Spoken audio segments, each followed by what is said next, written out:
سب سے پہلے تو ایک چیز آپ کو بتاتا جاؤں کہ یہ جو رمضان کریم ہے، یہ رمضان کے روزے ہیں، یہ ایمان کی شرطوں میں ایک شرط ہے۔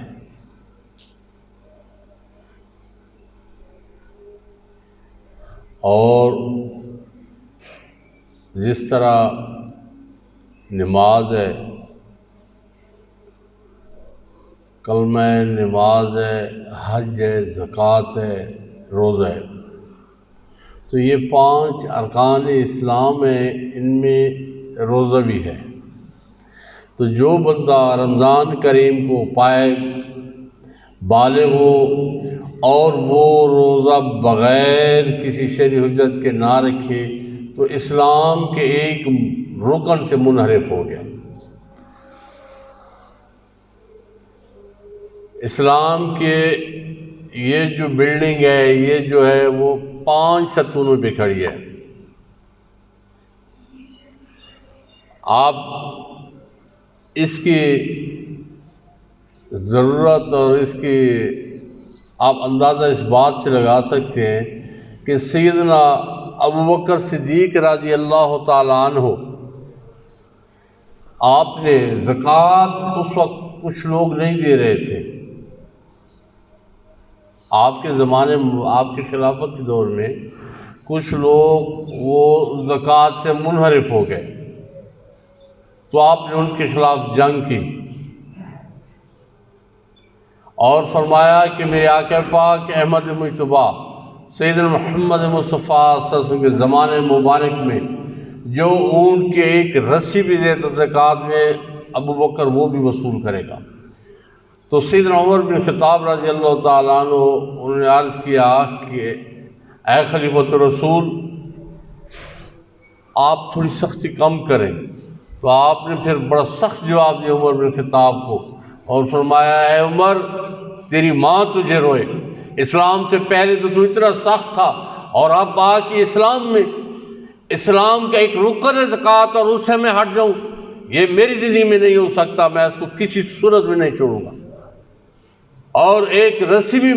زکوٰۃ والی وہ بھی نہیں چھوڑوں گا۔ آپ دیکھ لیں کہ ارکان اسلام ایک مسلمان کی زندگی میں اتنے ضروری ہیں، اس کے بغیر آپ دین سے منحرف ہو رہے ہیں۔ جو بندہ بغیر کسی شرعی حجت کے، شرعی حجت وہ سفر ہے یا بیماری ہے یا پھر شیخ فانی اس کو کہتے ہیں جو ضعیف ہو، انتہائی ضعیف ہو، جس کی ہڈیوں میں گودا ختم ہو چکا ہو،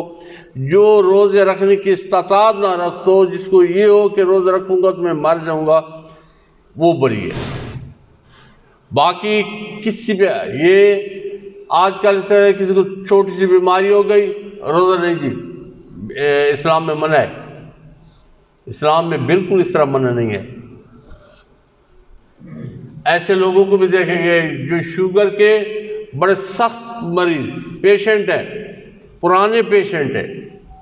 اور روزہ نہیں چھوڑتے، اور اللہ تعالیٰ اس رمضان کریم کی برکت کی وجہ سے ان کو صحت دے دیتا ہے۔ اور بعض ایسے بندے ہیں جن کو معمولی سا، چاہے وہ شوگر ہو، چاہے وہ بلڈ پریشر ہو، معمولی سی کوئی بیماری ہو اور روزہ چھوڑ دیتے ہیں، اسلام کے ایک رکن سے منحرف ہو جاتے ہیں۔ آپ دیکھ لیں نماز کا جو حکم ہے وہ قرآن مجید میں کم و بیش 700 مرتبہ ہے، اور کیا ہے، نماز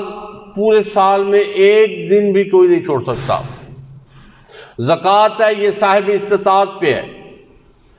اللہ عز و جل نے جس کو استطاعت دی ہے زکوٰۃ اس نے دینی ہے،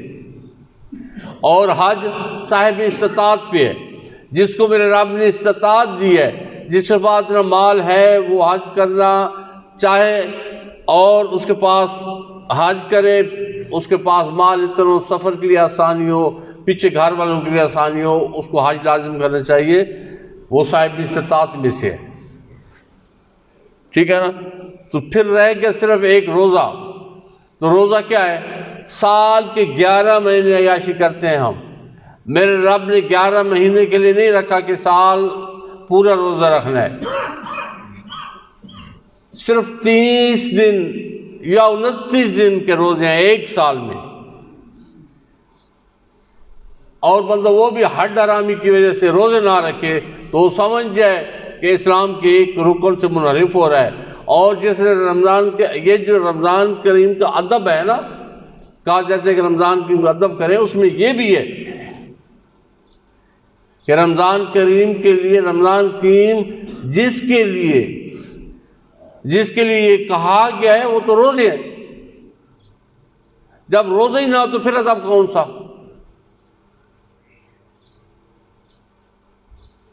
وہ بے شک رمضان کریم میں روزہ دار کے سامنے کھانا پینا یہ برا فعل ہے، یہ جائز نہیں ہے۔ آج سے آپ پیچھے چلے جائیں 20 25 30 سال 40 سال 50 سال پیچھے، لوگ احترام کرتے تھے رمضان کریم کا، اب جو احترام ہے وہ ختم ہو رہا ہے، بلکہ ختم ہی ہو گیا ہے۔ اب تو لوگ سر عام کھا پی رہے ہیں اور سمجھتے ہی نہیں ہے کہ میں کتنا بڑا جرم کر رہا ہوں۔ اور اس کے جو ادب کے انعامات ہیں، یہ بخارا میں ایک آتش پرست تھا، آگ کی پوجا کروا، اللہ جل کو بھی نہیں مانتا تھا۔ عصر کے وقت باپ اور بیٹا رمضان کے میں جا رہے ہیں، ایک جگہ سے فروٹ خریدا تو جو بیٹا ہے وہ پیچھے کھانے لگ گیا، تو باپ نے جب پیچھے دیکھا تو زور سے تھپڑ اس کو مارا، تو بیٹا کہتے ہیں کیوں ابا جی کیوں مارا ہے؟ تو باپ کہنے لگا تمہیں پتہ نہیں ہے مسلمانوں کا یہ روزہ ہے اور تم کھا رہے ہو؟ تو اس نے کہا ہاں ہمارا تو روزہ ہی نہیں ہے، حرامی چیز کو مانتی ہی نہیں ہے۔ تو باپ نے کہا بے شک ہم نہیں مانتے لیکن مسلمانوں کا تو روزہ ہے، اس رمضان کا ادب تو ہمیں کرنا چاہیے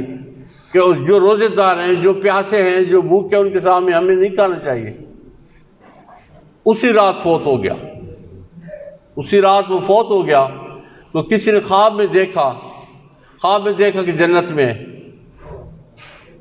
وہ حیرت سے پوچھتے کہ تو آتش پرست تھا، تو اللہ جل کو بھی نہیں مانتا تھا، یہ کیا معاملہ ہے، جنت میں کیسے پھر؟ اس نے کہا جو میں نے رمضان کریم کا ادب کیا، میں نے بیٹے کو تھپڑ مارا تھا، اس کی وجہ سے اسی رات جب میرا آخری وقت آیا تو ایک نورانی صورت سامنے آئی اور مجھے حکم دیا کہ پڑھو، پھر مجھے اس نے کلمہ شریف پڑھایا اور کلمہ جو ہی میں پڑھا اس کے بعد میری وفات ہو گئی۔ تو جو ہی میں فوت ہوئے قبر میں گیا تو آواز آئی اس نے رمضان کریم کا ادب کیا ہے اس لیے ہم نے اس کو معاف کر دیا۔ وہ ایک آتش پرست، اللہ تعالیٰ عز و جل کو نہیں ماننے والا، وہ رمضان کریم کا ادب کر رہا تھا اور اس کے ادب کی وجہ سے اللہ تعالیٰ عز و جل نے اس کو جنت میں بھیج دیا۔